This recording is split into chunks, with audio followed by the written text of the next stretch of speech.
Okay, America, we now have our top three after a great top five performance show.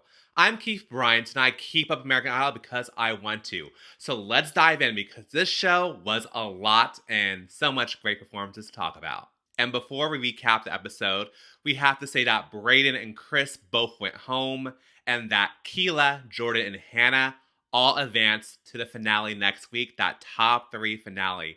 And I kind of predicted this because Keela, Jordan, and Hannah were the top performers of the group consistently. And I just saw the finale with those three in it because they were the best of the season. So American Idol did something inventive and different for the top five.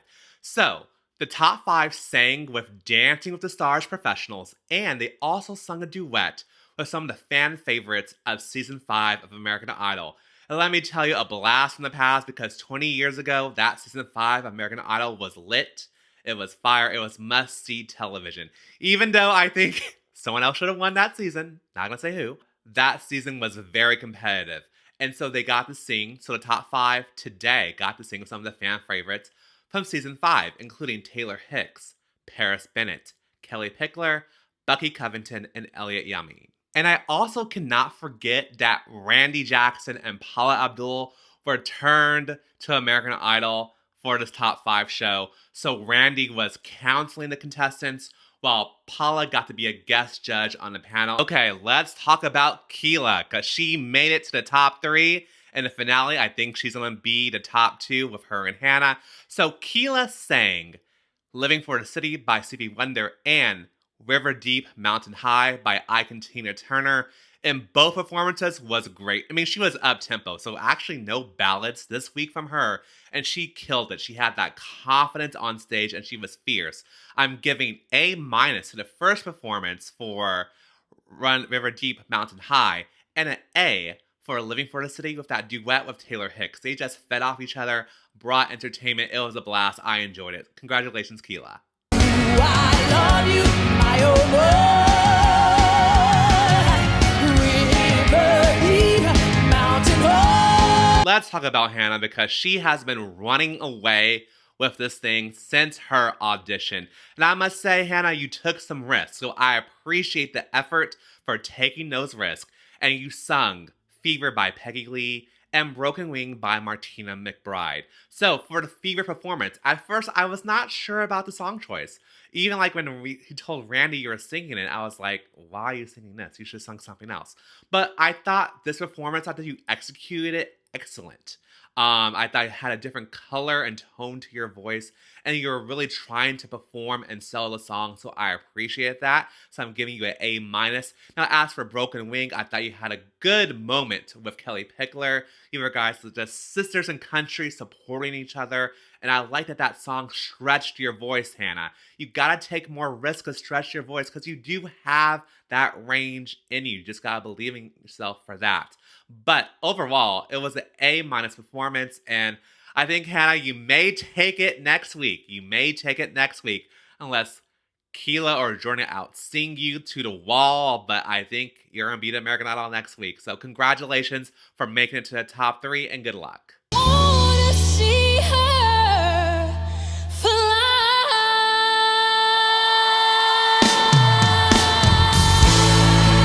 What do I have to say about Jordan? A+, A+, A+.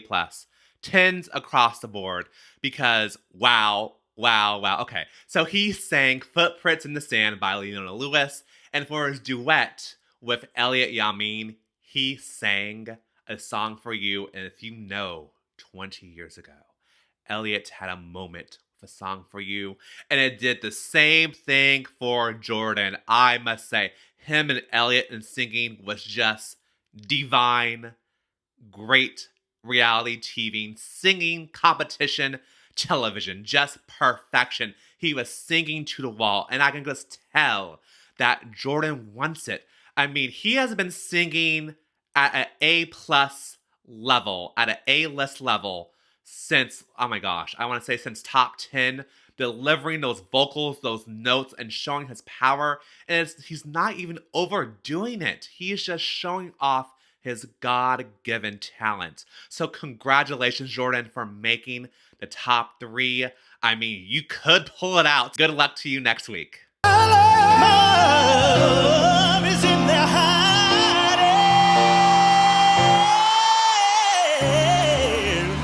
Now let's talk about the other two men that went home. Let's start with Chris Tungseth. Now Chris started off the competition strong.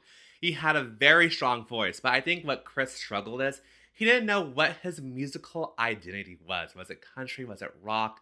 Could he lean more into that soul type of genre, fusing that with country or rock? Because he has, again, a great stellar voice that can be universal. And he gave some strong performances in the beginning, but I can see the competition was wearing on him, and I wasn't sure about he was confident in his song choices. However, as he performed for the top 5, I thought he ended strong. Chris, good luck to you, and congratulations for making it to the top 5 in American Idol. Brayden, I love you, man. But I have to say, as Paula's song says, you took 2 steps forward, 3 steps back with this top 5 performance, because this is where the issue lied with me. I think the first song, that Teddy Slim song, you sung Lose Control, I think Randy was spot on. I think that song was too big for you, and I think that was not your vibe. You need a more sexy, sultry R&B pop song for you. Like you sung it before with Rihanna, Alicia Keys. You could took something like Nick Jonas or something Bruno or Usher, and I think that would have served you much better than this Teddy Slim song overall. But with your duet with Paris, I was pleasantly surprised. At first, I thought the pairing, the duo, was kind of odd. But I thought the song choice and just the pairing of you two and the melding of your voices was great. And I felt that like you got your mojo back during that duet. But Brayden, I have to say, like, you are I think one of the most contemporary singers in this competition. So good luck to you. And again, congratulations for making the top 5. So that's a wrap on a top 5. Who do you want to win American Idol? I think at this point, I really want Jordan to win American Idol because I think he's been proving himself over and over again, taking risks, taking chances, and just delivering moments for the show. We'll see, but I think it's gonna be a female versus female top 2. I think, again, as you were watching the show, you can see the crowd was chanting Keela and Hannah louder and more. And I think those two have been destined from the beginning. This is kind of reminded me of a Carrie and Bo finale back in season 4. But instead, we have Bo being represented by Keela, but she's the more R&B, sultry vibe with an edge, as we have Hannah, the wholesome country singer. So it's gonna be a battle. I mean, again, congratulations to all 3, Jordan, Keela, and Hannah, because I think it's gonna be a very strong finale, and I cannot wait because Alicia Keys are gonna mentor them. And I'm gonna wrap up, recapping this whole season of American Idol with you guys. Like, I enjoyed it because American Idol is my favorite show in the entire world. Like, if people know me, I'm obsessed with American Idol because I just believe, hey, you take a dream, someone from a small town or a big city has dreams of being a superstar, and American Idol makes it happen right in front of your eyes. So I can't wait to recap the finale with you next week and who's going to win. So tell me who's going to be your American Idol next week. Peace out. To you.